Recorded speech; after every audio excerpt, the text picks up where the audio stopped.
નમસ્કાર. ચાલો વાત કરીએ ફળ વિશે.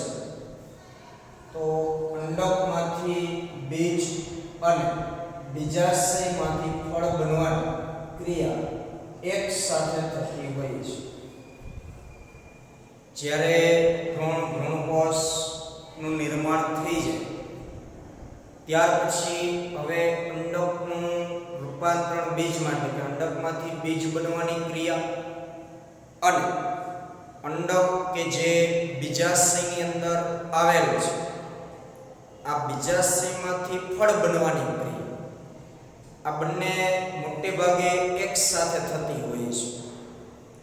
એટલે કે જેમ જેમ અંડકમાંથી બીજની રચનાઓનું નિર્માણ થતું જશે તેમ તેમ બીજાશયમાંથી ધીમે ધીમે એ જ સમયે ફળ બનવાની પણ શરૂઆત થઈ ગઈ હોય છે.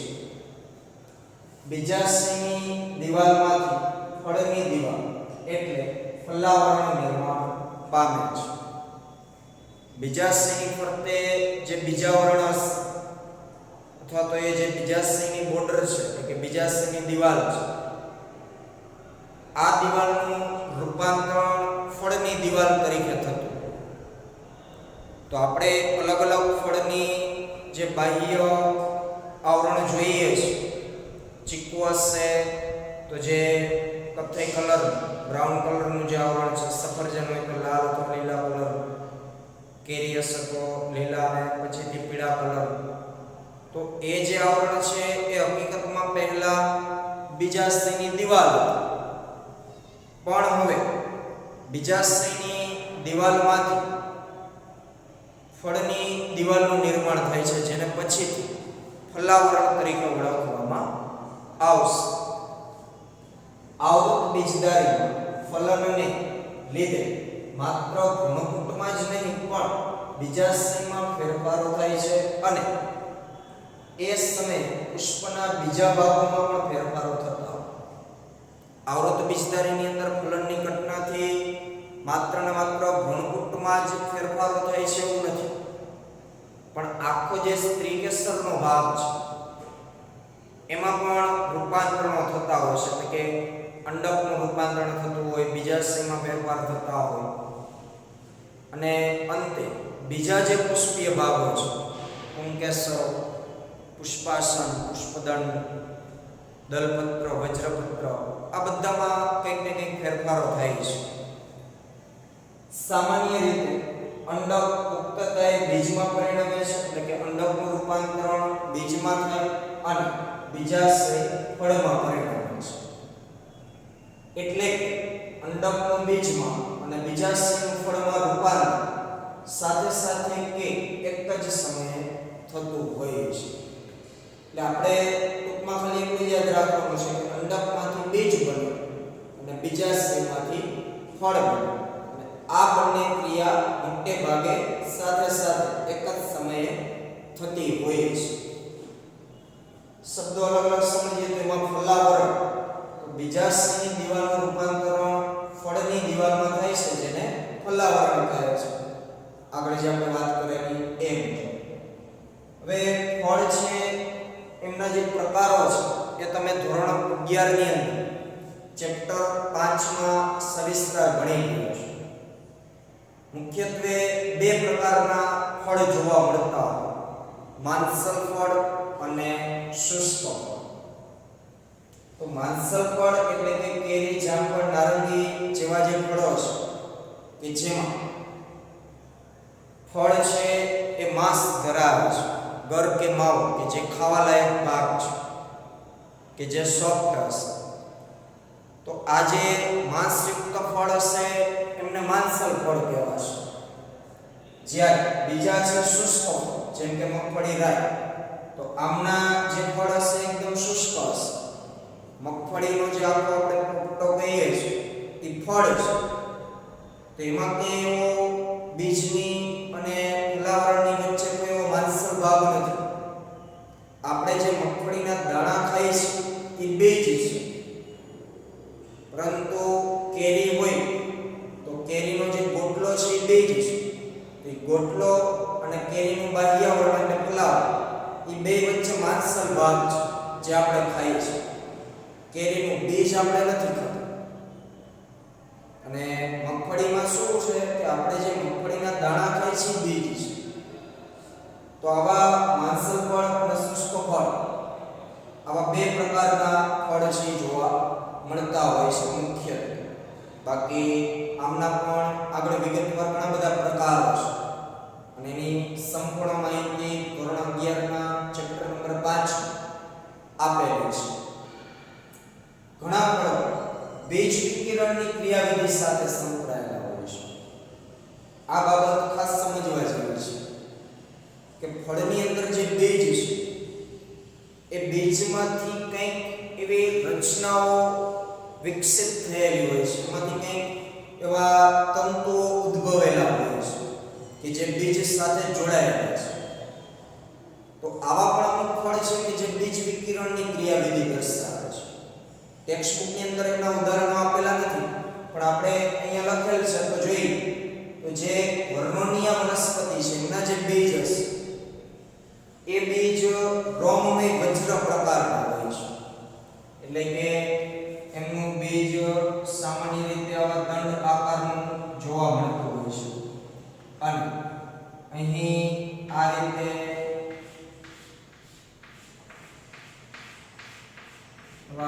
રોમમય વજ્ર સ્વરૂપ એવા તંતુઓ નીકળેલા હોય છે. આ બીજનો ભાગ છે. તો આ બીજમાંથી એવા રોમમય વજ્ર નીકળે છે. એક વિકિરણની ક્રિયાથી બીજમાંથી વિકિરણ પામતા તંતુઓ જેવી રચના. આંકડો છે તેમાં રોમ ગુચ્છ બીજ એનું બીજ છે એ ઘણા બધા રોમોથી ઘેરાયેલું હશે. પછી કપાસ જે સામાન્ય આપણે બધાએ જોયું તો કપાસના જે કપાસિયાઓ છે અને કપાસનું જે ફળ છે જેમાં વ્હાઇટ કલરના જે તંતુઓ છે જેને આપણે કોટન તરીકે ઓળખીએ છીએ, રૂ જે કહીએ છીએ. તો રૂમાંથી જ્યારે તમે કપાસિયા કાઢો છો તો આપણે એને ખેંચીને કાઢવું પડે છે. શું કામ? તો કપાસિયા સાથે એવા રેસામે બહિરુદ્ધ ભેદો એટલે જે વ્હાઇટ કલરના કોટન જે તંતુઓ છે એ ચોટેલા હોય છે જે કપાસિયાના બીજમાંથી આમ વિકિરણ પામેલા હોય છે. એવી જ રીતના વિછોડો જે વનસ્પતિ હશે તેના બીજમાં હુક જેવી રચનાઓ હશે. એનું બીજ તમે જુઓ તો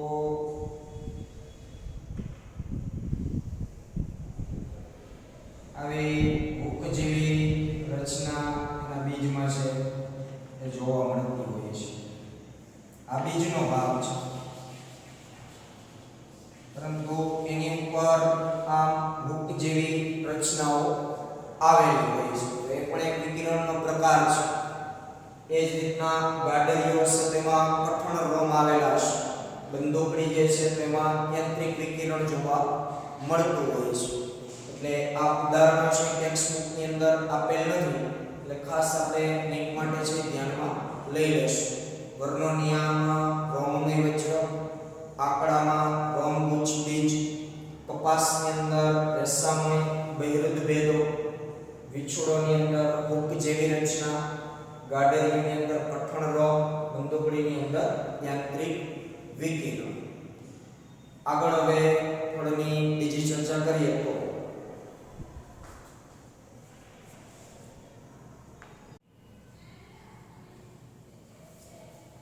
આગળ વાત કરીએ ફળમાં તો મોટા ભાગની વનસ્પતિઓમાં સમય જતાં બીજાશયમાંથી ફળનો વિકાસ થાય છે ત્યારે બાકીના પુષ્પીય ભાગો વિઘટન પામીને ખરી પડે છે. જ્યારે અંડકમાંથી બીજ અને બીજાશયમાંથી ફળ બનવાની ક્રિયાઓ શરૂ થશે તો બીજાશય એ સ્ત્રી કેસરનો ભાગ છે, પરંતુ બાકીના જે પુષ્પીય ભાગો છે એટલે કે પુંકેસર ચક્ર, દલ ચક્ર, વજ્ર ચક્ર, પુષ્પાસન, તો આ જે પુષ્પીય ભાગો હોય એ શરૂઆતમાં તો જોડાયેલા જ હોય છે પુષ્પની અંદર, પણ જેમ જેમ બીજાશયમાંથી ધીમે ધીમે ફળનો વિકાસ થતો જશે તેમ તેમ સ્ત્રી કેસર સિવાય બાકીના જે પુષ્પીય ભાગ છે પુંકેસર, વજ્રચક્ર, દલચક્ર, પુષ્પાસન આ ધીમે ધીમે વિઘટન પામી જતા હોય છે અને અંતે એ ખરી પડતા. ત્યાર પછી ફળમાં છે એ છેલ્લે સુધી સ્ત્રી કેસર જોડાયેલું હોય, પરંતુ જ્યારે ફળ પણ સંપૂર્ણ વિકાસ પામી જશે બીજાશયમાંથી ત્યારે સ્ત્રી કેસરના પણ ટોચના ભાગો એટલે કે પરાગાસન અને પરાગવાહિનીનું પણ વિઘટન થઈ જતું હોય છે. એટલે અંતે માત્ર ને માત્ર એકલા બીજાશયનો જ ભાગ કે જે ફળમાં રૂપાંતરિત થયેલ છે એ વધતો હોય છે. બાકીના બધા ભાગો વિઘટન પામી ખરી પડતા હોય છે. પરંતુ કેટલીક જાતિઓ જેવી કે સફરજન, સ્ટ્રોબેરી, કાજુ વગેરેમાં પુષ્પાસન પણ ફળના નિર્માણમાં ફાળો આપે છે. અગાઉ કીધું એ પ્રમાણે સાચી રીતે એકલા બીજાશયમાંથી ફળ નિર્માણ પામે છે અને બાકીના પુષ્પીય ભાગો ખરી પડે છે સમય જતાં. પરંતુ અમુક વનસ્પતિઓ એવી છે જેમ કે સફરજન, સ્ટ્રોબેરી, કાજુ કે આ બધા ફળોની અંદર બીજાશય ઉપરાંત જે પુષ્પાસનનો ભાગ હોય છે, જે પુષ્પ જે જગ્યાએ બેસેલું છે પુષ્પદંડ ઉપર, તો એ પુષ્પાસનનો ભાગ પણ પુખ્ત ફળની અંદર સાથે સાથે જળવાયેલો રહેતો હોય છે, જે ફળના નિર્માણમાં ભાગ આપે છે. તો આપણે સફરજન બધાએ ખાધું જ હોય, તો સફરજનને જ્યારે આપણે કટ કરીએ છીએ અથવા તો આખું આપણે સફરજન ડાયરેક્ટ સીધું આપણે ખાઈએ તો વચ્ચેનો ભાગ આપણે ખાતા નથી કે જે હાર્ડ છે, જે ઓલા બીજની ફરતે એકદમ લીસો હાર્ડ ભાગ હશે એ આપણે છોડી દઈએ છીએ. એ ભાગ હકીકતમાં શું છે? પુષ્પાસન છે. પરંતુ ફળના નિર્માણ સમયે એ પુષ્પાસન એમને જોડાયેલું રહે. તો આવા જે ફળ હશે એ ફળોને આપણે કુટ ફળ તરીકે ઓળખતા હોય છે. એટલે કે આવા ફળોને કુટ ફળ કહે છે, ફોલ્સ ફ્રૂટ. કુટ એટલે આભાસી અથવા તો ખોટા ફળ. એટલે આમ ખોટા નહીં, એ સાચા જ છે, આપણે એને ખાઈએ જ છીએ, પણ આપણે એવા સંદર્ભમાં સાચા અને ખોટા ફળ સમજવાના છે કે જ્યાં બીજાશય ઉપરાંત કોઈ અન્ય પુષ્પીય ભાગો એમાં ભાગ લે છે કે નહીં.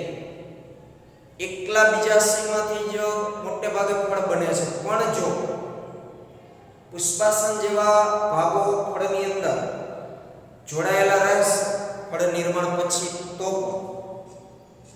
તો એને આપણે કુટ ફળ કહીએ છીએ. એટલે કે આવાસી કે જેમાં બીજાશય ઉપરાંત અન્ય ભાગો પણ જોડાયેલા છે. એટલે આમ ખોટા નથી. ખોટા હોય તો આપણે ખાઈએ, સાચા જ છે, પણ બીજાશય ઉપરાંત અન્ય ભાગોની ફળની અંદર હાજર. મોટા ભાગના ફળો માત્ર બીજાશયમાંથી જ વિકાસ પામે છે અને તેમને સત્ય ફળ કહે છે. તો આવા બે પ્રકારથી આ કુટ ફળ, સત્ય ફળ કોના આધારે? બીજાશય ઉપરાંત અથવા તો બીજાશયમાંથી ફળનો વિકાસ થાય છે કે અન્ય કોઈ ભાગો પણ એમાં જોડાયેલા રહે છે. તો જે સત્ય ફળ હશે એમાં માત્ર બીજાશય એકલામાંથી જ ફળ બન્યું, બીજાશય ઉપરાંત અન્ય કોઈ પણ ભાગ એમાં ચેરલગ્ન જોવા મળે નહીં. મોટા ભાગની જાતિઓ ફળ એ ફલનનું પરિણામ છે. ફળ બનવું એનો મતલબ જ એવો છે કે એમાં ફલન થયેલું હશે. પરંતુ અમુક અપવાદ એવી વનસ્પતિઓ છે કે જેમાં ફળનું નિર્માણ ફલન વગર થાય છે. ફલન વગર ફળનું નિર્માણ થવું એટલે એનો મતલબ એવો કે એકલા અંડકોષમાંથી પશ્વ ફલનની ઘટનાઓ વિકસેલી હોય છે. એમની સાથે નરજન્યુ જોડાયેલો હોતો નથી. તો જ્યારે આવા ફળોનું નિર્માણ થશે તો એ ફળોને અફલિત ફળ અથવા ઇંગ્લિશમાં પાર્થેનોકાર્પિક ફ્રૂટ તરીકે ઓળખવામાં આવે. કારણ કે ફલન વગર ફળ બન્યું છે એટલે આપણે એને અફલિત ફળ કીધું છે. અને એનું બેસ્ટ એક્ઝામ્પલ છે કેળા. જે પણ આપણે બધા જોયા હોય ખાધા હોય તો ક્યારે તમને કેળાની અંદર બીજ જોવા નહીં મળે. કેળાની અંદર બીજનું નિર્માણ ન થવા પાછળનું કારણ કે કેળા જે ફળ છે એ અફલિત ફળ છે, પાર્થેનોકાર્પિક ફળ છે. ફલન વગર એ નિર્માણ પામેલા છે. તો જ્યારે ફલન વગર નિર્માણ પામેલા એટલે અફલિત ફળ હશે તો એ બધા કેવા હોય? બીજ વિહીન હોય. અફલિત ફળ વિકાસ એ વૃદ્ધિ અંતઃસ્ત્રાવથી પ્રેરિત શકાય છે. જો આપણે આવા કોઈ ફળોનું નિર્માણ આધુનિક પદ્ધતિથી કરવું હોય કે જેમાં બીજ ન હોય એટલે કે અફલિત ફળનો વિકાસ આપણે કરવો હોય તો એ વૃદ્ધિ અંતઃસ્ત્રાવથી પણ કરી શકે. અને કુદરતી રીતે જ્યારે આવા ફળ બને છે એમાં પણ એ જ અંતઃસ્ત્રાવ ફાળો આપે છે વૃદ્ધિ વિકાસ. જેમ કે આ કેળાની આપણે વાત કરી, કેળા અફલિત ફળ છે તો કેળાનો વિકાસ કોના કારણે થયો હશે? કેળા વનસ્પતિની અંદર રહેલા વૃદ્ધિ અંતઃસ્ત્રાવ. વૃદ્ધિ અંતઃસ્ત્રાવ વિશે પણ તમે ધોરણ 11 માં ચેપ્ટર નંબર 15 માં ભણી ગયા છો કે જેમાં 5 પ્રકારના વૃદ્ધિ અંતઃસ્ત્રાવ તમે જોયા છે. 5 જૂથ. આ મુખ્ય 2 પ્રકારના વૃદ્ધિ અંતઃસ્ત્રાવ, વૃદ્ધિ પ્રેરતા અને વૃદ્ધિ અવરોધતા.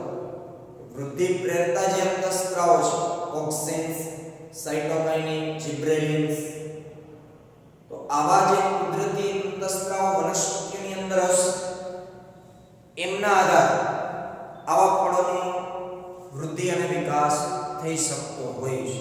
અને આ જે ફળ હશે એ ફળ બીજ વિહીન હોય છે, એમાં બીજનું સર્જન થતું નથી.